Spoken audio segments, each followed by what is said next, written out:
If NBA icon Michael Jordan had it his way, he would have been an Adidas athlete. The Chicago Bulls legend revealed on episode 5 of The Last Dance docuseries that he wanted to sign with the Three Stripes when his pro career was about to take off.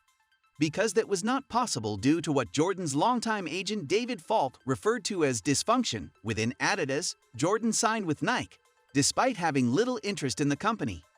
On April 22, 1985, Jordan's $2.5 million deal with the brand and his first signature sneaker, the Air Jordan 1. The report stated Jordan and the shoe were a silver lining in its cloud, with Nike losing money, laying off employees and suffering from poor morale at the time. Although the shoe wasn't in stores yet, Steve Kessler, then owner of 3 Athlete's Foot stores, explained that Nike created a demand before the product is available. Today, Nike is the athletic market's most dominant brand, bringing in $39.1 billion for fiscal 2020, and its Jordan brand offshoot had its first $1 billion quarter last year. 35 years later, industry insiders are confident the entire sneaker industry would look completely different if Jordan donned the Three Stripes instead of the swoosh.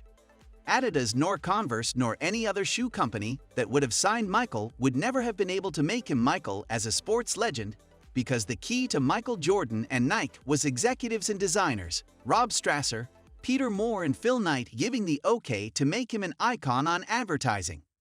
They wouldn't have done it, explained famed sports marketing executive Sonny Vaccaro. Vaccaro, who said he was present when the deal between Jordan and Nike was being put together, explained that only the Beaverton or-based company was prepared to fully support the baller. David Falk, Rob Strasser, and I were in the room, the 3 of us in Beverly Hills, when David agreed in principle to do the deal, Vaccaro said. Never was any other shoe company even remotely considering doing with him what they only did for Julius Erving and Magic Johnson and Kareem Abdul-Jabbar, whoever the great ones wore before him. Let's just be honest. Without the marketing, Jordan would have made all-star teams, he would have won championships, but he wouldn't have the Air Jordan 99 coming out in 100 years. That's the difference. Advertising agency DMA United founder and CEO Mark Beckman believes Nike having ties to American consumers was critical to the success of the Jordan partnership. MJ and Nike's creation of Jordan brand was a singular event, where all stars aligned, Beckman said. There is no way this could have happened had Michael Jordan signed with Adidas. There is no way Adidas would have stayed committed to Jordan to build the business that Nike built. Nike management and culture connected with Jordan and American youth at a much deeper and more substantial level than a European brand could have done back then. Nike's commitment to Jordan yielded some of the greatest advertising campaigns in sports marketing history. The brand's takeoff commercial in 1985 highlighted Jordan's ability to fly. Multiple ads with Spike Lee helped grow the baller's appeal with consumers beyond the court, and the failure spot in 1997 showed the world Jordan didn't have to be perfect to be great, humanizing the icon. From a product perspective, famed sneakerheads are convinced Adidas couldn't capitalize on the moments that Nike did and continues to do, other than his play on the court. What made his sneakers iconic was the fact that Nike built the line around MJ's superhuman dunking ability, said influencer Henry Henrock Francois. It's hard to imagine Adidas having the vision to create sneakers that have become synonymous with his iconic moments on the court. Nike just seemed to push all the right buttons from design to marketing.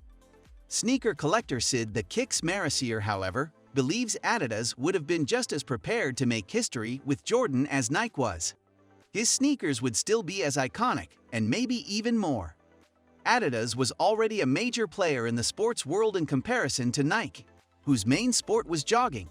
Marasier said, I feel MJ was only there for the money and not really for the aesthetics or to make a fashion statement. I feel MJ knew his athletic career could end at any time, and thus he needed to maximize those greenbacks expeditiously. Today, the Air Jordan franchise is 34 models in, with new silhouettes hitting the market year after year, even as the greatest basketball player of all time enjoys retirement. And aside from delivering retro silhouettes for the lifestyle consumer, his namesake label, which is backed by Nike, is signing and creating court-ready looks for basketball's brightest stars to wear, including Russell Westbrook, Zion Williamson, and Luka Doncic. According to Vaccaro, none of this would be possible and the sneaker landscape wouldn't exist the way it does if Jordan opted to sign elsewhere. What created this phenomenon was his mystical playing of the game surrounded by a shoe. It was never just about Michael Jordan, Vaccaro said.